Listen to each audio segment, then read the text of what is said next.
имрӯзҳо сайтҳои интернетӣ хелоҳом зиёд шудаанд, ба мисли Эквай ё TikTok, ки одамон дар он ҷо роликҳои кӯтоҳ мепартоянд. Лекин дар баъзе ҳолатҳо дар ин роликҳои кӯтоҳакак ҳам чизҳое меафтад, ки автори роликҳоро ҳам хелоҳам ҳайратзада мекунад. ин роликҳо то чӣ андоза ҳақиқат доранд ё ин ки не, инро шумо дар комментария менависед. салом дӯстон, бо шумо аз канали Азам блог ва ин топ 5 чизҳои тарсноке ки баъд аз тамошо кардан хунатон қоқ мешавад. аммо пеш аз сар кардани ролик ба канали мо обуна шавед, як лайки дигар мо бошад сар мекунем.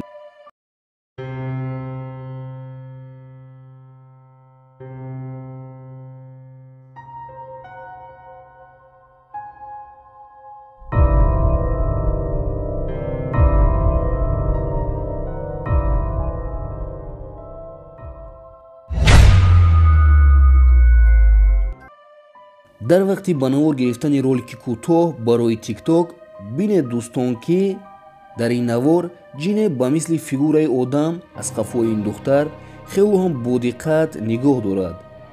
аммо аз ҳама аҷоибияш дар он аст, ки вақте ки ин духтар худаш ин роликро тамошо мекунад, мегӯяд, ки ин ба хоҳари ман хелоҳам монанд аст. хоҳари ман якчанд сол пеш дар як садама аз дунё гузашта буд.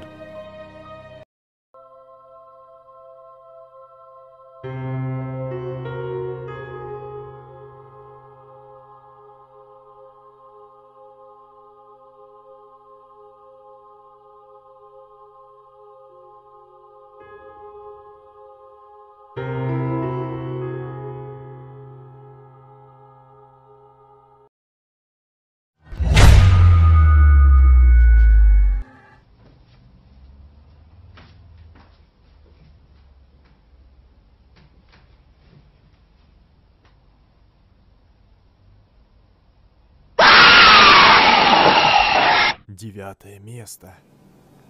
ин видеоро бошад дӯстон, ҷавоне тақрибан соатҳои 2 шаб ба навор гирифт. ӯ худаш мегӯяд, ки шаб тирезаи маро касе мезад. аммо аз ҳама аҷоибияш дар он аст дӯстон, ки ин ҷавон дар 5-ум этаж зиндагӣ мекард ва балкон низ надошт. ин ҷавон хелоҳам зиёд метарсаду ва камераи телефонашро гирифта инро ба навор мегирад. ин махлуқ ба мисли кӯдак буд ва аз қафои тиреза ба ин ҷавон менигарист. ва агар бодиққат нигоҳ кунем ҳам, чашмони ин махлуқ равшанӣ дода истодааст.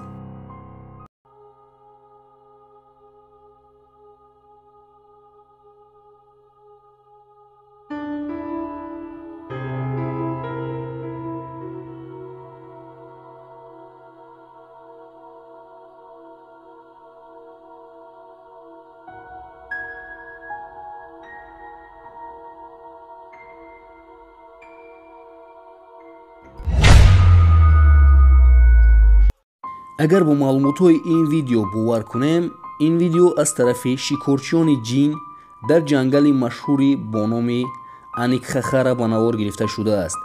дар ин ҷо як гурӯҳ одамон ба даруни ин ҷангал мерафтанд ва чӣ корҳое ки мекарданд онро ба навор мегирифтанд.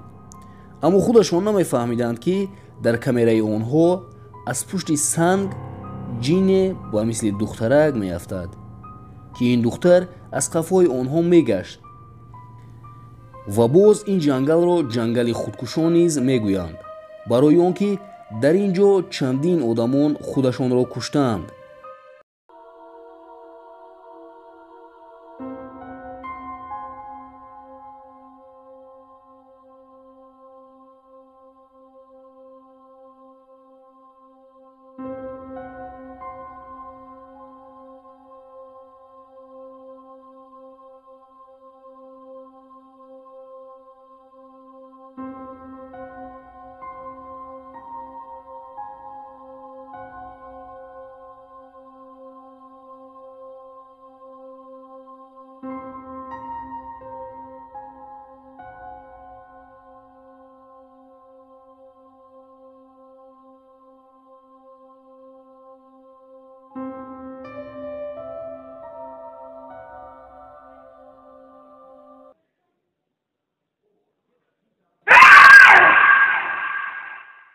Шестое. ин шахс бошад дар инстаграми худ эфир карда истода буд, лекин бинед ки дар ин вақти кӯтоҳакак аз қафои ӯ як чизи хелоам аҷоиб мегузарад ва баъд аз як чанд сония чӣ хеле ки пайдо шуда буд боз ҳамон хел нопадид мешавад. ҳамаи одамоне ки дар он ҷо нишаста буданд мегӯянд мо ягон чизро надидаем, аммо баъд ин шахс стрими худро нигоҳ мекунад ва ба чашмони худаш бовар намекунад.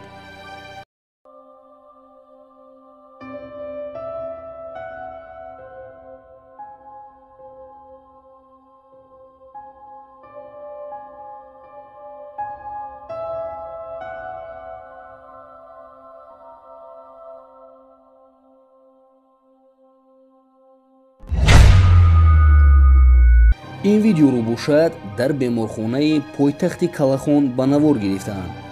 ахраникҳо мегӯянд ки ба назди ин бемор қариб ҳар шаб як чизе ба мисли ҷин меояд.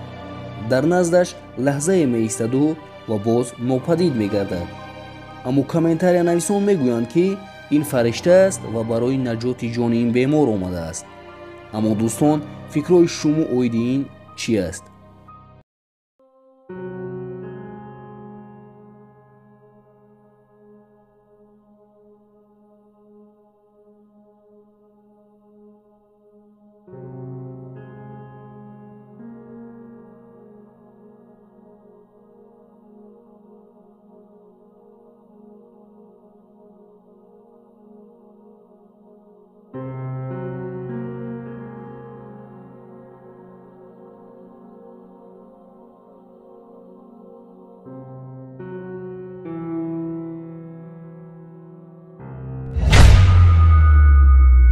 ин видео бошад дар пойтахти Агай бо видеорегистратори мошин ба навор гирифта шудааст.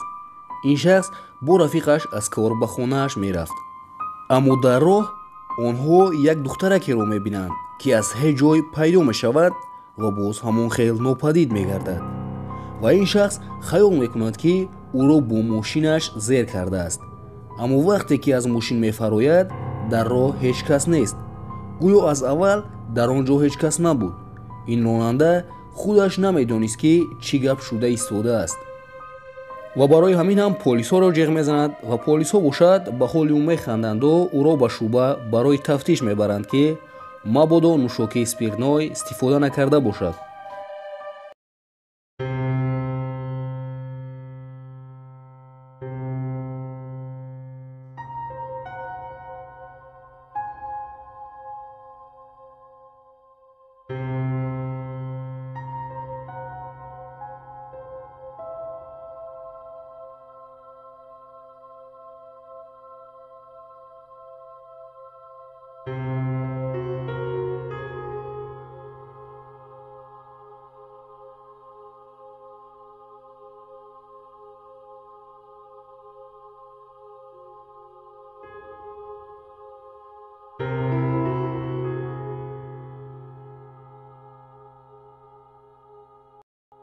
ва бо ҳамин видеоролики муза ба анҷом расид. дӯстон, боқӣ дар паноҳи Аллоҳ.